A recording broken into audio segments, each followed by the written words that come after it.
There's no getting around it. It happens every single night. The dreaded bedtime routine. If you've got kids and you're a dad, you know exactly what I'm talking about. It can be the greatest source for tears in every single household. How can you take the edge off of the bedtime routine, and how can you improve upon some of those different capabilities? I've got 5 tips. We'll talk about them right now.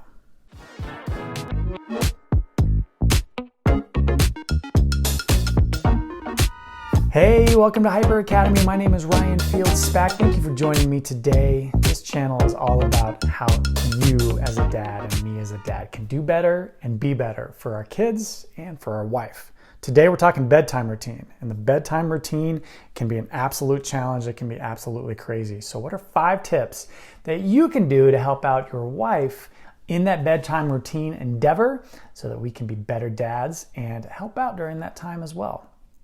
As I said, my name is Ryan Fields-Spack.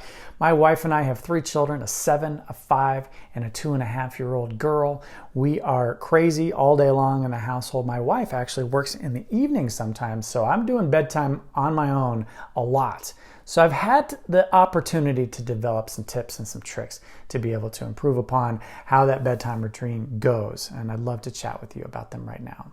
First thing happens way before bedtime, before that routine, is your mindset. For me, every single morning, I do my best to meditate. Meditation is one of those things that may seem a little far-fetched, may seem a little out there, but for me, it brings me so much productivity and capability and poise and confidence that I could not miss it, and I do my best not to miss it. Meditation is super simple, super easy. I've got lots of information on this channel about meditation in particular, but bottom line, all you need to do is set a timer on your phone, 2 minutes, 5 minutes, 10 minutes. Focus on your breath. In and out. And as your mind inevitably wanders out to this direction or out to that direction about what's going on for the day, you acknowledge that wander and bring it back to the moment at hand. And then focus on your breath. And then it wanders and focus on your breath. Every time your mind wanders is the one more rep as you bring it back to bring that focus, that attention muscle moving forward. Meditation is huge and it brings a lot to you during the day. And the second thing I do throughout the day is mindfulness. When I notice that I'm getting agitated, frustrated, or I need to do something and focus better, I do a first just breathe exercise. This is brought about by Anne-Marie Rossi. FJB is one of those things that absolutely allows you to focus on what's happening, lower your pulse, lower your anxiety, lower your blood pressure, and do what you need to do in the moment. And we'll get to that shortly. If you want to learn more about first just breathe, I've got a link down below in the description. You can get a guide that talks all about that. So that's mindset. The second tip is really helping out your wife. It's unfortunate that sometimes there's a lot of dads that don't view bedtime as their role. They've been working all day, they are exhausted, they are tired, they don't want to necessarily deal with the bedtime routine. But you and I are better than that, right? We are dads that want to do better for our wives, for our children, and we want to be a part of this most important part of the day, which is bedtime. So if we help our wife, we can take on that task with a smile, and we can embrace the bedtime routine by moving and helping out where possible. And you can do that by taking some of the tasks off of your wife's plate. Whether it is just doing the dishes or cooking the dinner so that all of that can be done ahead of time, or whether it's taking on half of the roles that happen during bedtime, which we'll talk about here shortly, those are the type of things, if you can do for your wife and help your wife out, it will really both help out her psyche, your relationship, as well as let your kids know that you're definitely involved in that process as well. So helping your wife and saying thank you for everything that she does when you get the opportunity is absolutely huge. I need to do better with that myself, but I try to say thank you as much as possible to my wife. All right, let's get down to some of the basics.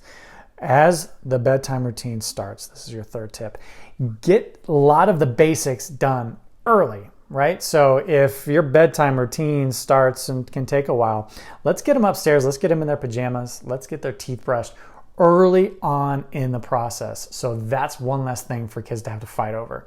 If they can get up and get those teeth brushed and those pajamas on, oftentimes that's the thing that can take the most time. When it's late and they need to be in bed, if it's already done ahead of time, that's huge. So get those done early. And then finally, prep for the morning.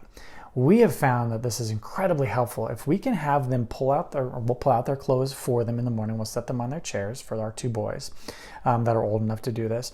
Have their socks, have everything that they need to get dressed on their own in the morning, game changer.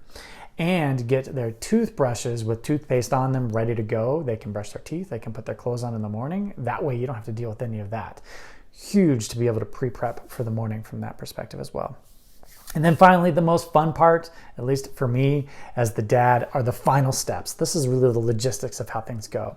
My wife still doesn't like it, but I kind of find this as the most fun part of bedtime, especially with my two rambunctious boys. I do a little bit of roughhousing. I do some wrestling.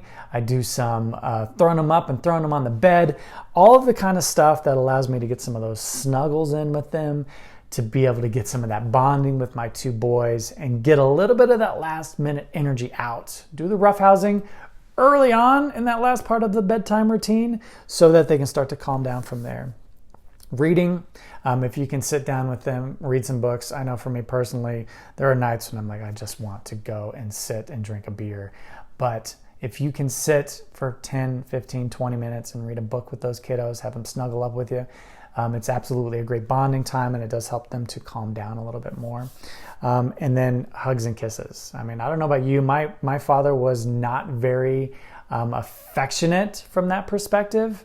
And I've kind of changed my tune on that. I am as affectionate as I can be with my two boys and, of course, my little girl. But those two boys, if I can show some affection to them while they're in bed, while they're tucked in, give them hugs, give them kisses, that's one of those times where you cement the day and you cement your relationship with your kids every single night by making sure to never miss those hugs and those kisses. Those are those huge things. And then inevitably you're going to get the 100 questions. What are we doing tomorrow? What are we doing for this? As much as I just want to close that door and walk away, I try my best, and give me some tips of how you do this as well, to answer those questions in a mindful manner and actually hear what they're asking and actually answer those questions. And then finally, pry that door closed, set the alarm for them in the morning, and then that's the bedtime routine. At least that's some of the tips that I've seen that help me out. What do? You dads out there that have a great process that really rock the bedtime routine, put some of your tips in the comments below. Would love to hear from you. Would love to get this community chatting more about how we can do better and be better as dads and husbands. Let's talk some more. I'll be back next Thursday with another episode so we can talk more about how we can improve as dads. And I hope you talk to you soon. Have a good day. Thanks.